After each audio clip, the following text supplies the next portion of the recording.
everyone, welcome back to IntroVEX, your robotics guide to Vexcellence. This is episode 2 of our VEX IQ vs VEX V5 series, where we compare the differences between these two competition categories. Today, this is episode 2, so we're diving into competition and match design differences. So, if you are looking to understand both competitions or thinking about transitioning from one to another, this episode is for you. And let's get started right away.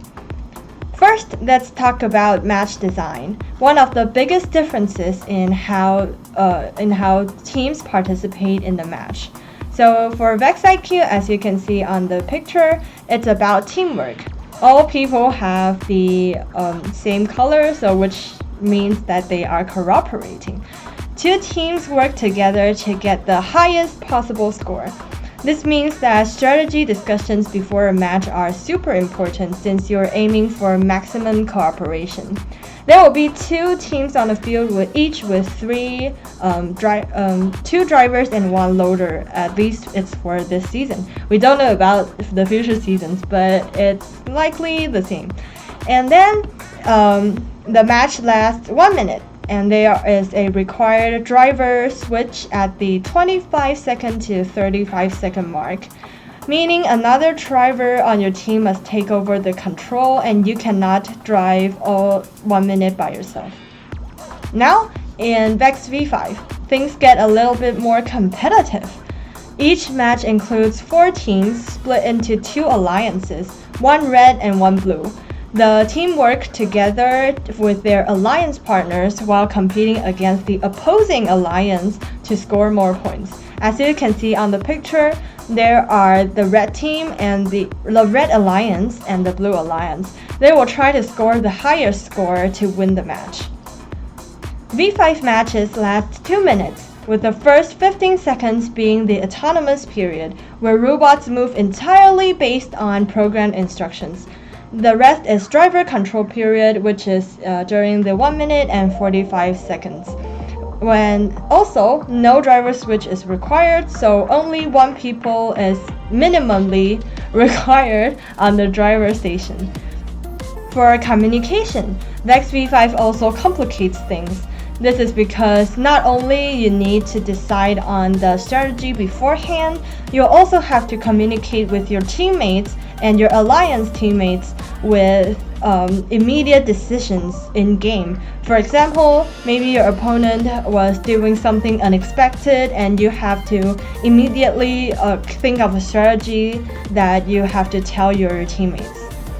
And autonomous is also important in pre-match communications.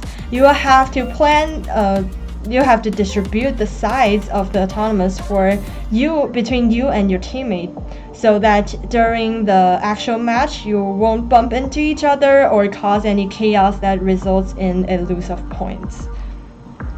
Now, let's talk about qualification rankings. In VEX IQ, ranking is straightforward.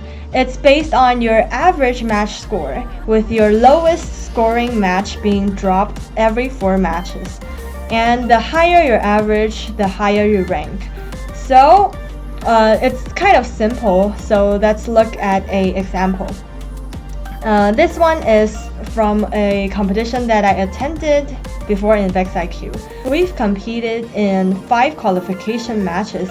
So there will be one lowest score deleted, which in this case is the 170 score that will be deleted, and the other 4 will be calculated to our average score for the rank. So it's simple, right? However, VEX V5 on the other hand has a more complex ranking system. There are 3 main values evaluated that come from the result of your match, which is win points, WP, autonomous points, AP, and the strength of schedule points, SP. The ranking first looks at WP and then AP if WP tied, and lastly it looks at SP if both WP and AP tied. And let me briefly introduce each point. First, the win point is the most important one. Winning a match gives you 2 win points, and tying a match gives you 1, while losing gives you none. You can also earn an additional AWP called Autonomous Win Point if your alliance completed the autonomous task successfully. So it's very important because you can still get 1 point from AWP if you lost the match.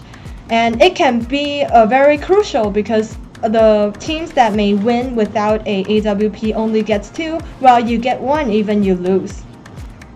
Next, autonomous points come from winning the autonomous period, with the number of points awarded to the winning team and split if the autonomous tied.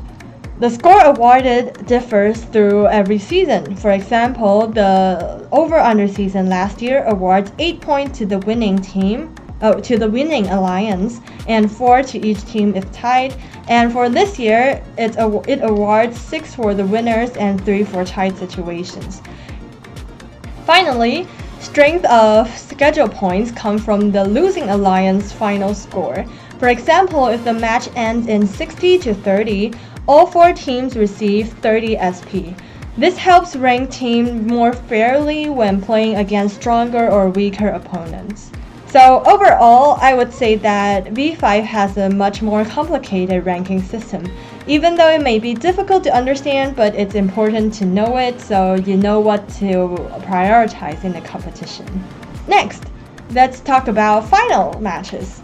There is a major difference in deciding on alliances for finals, and it was one of the biggest, I would say, culture shock I experienced in my first year of V5.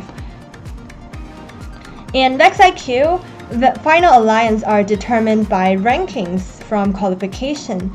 Teams are paired from highest to lowest, starting with the first rank, will pair with the second rank, and so on. Like what is depicted in this illustration.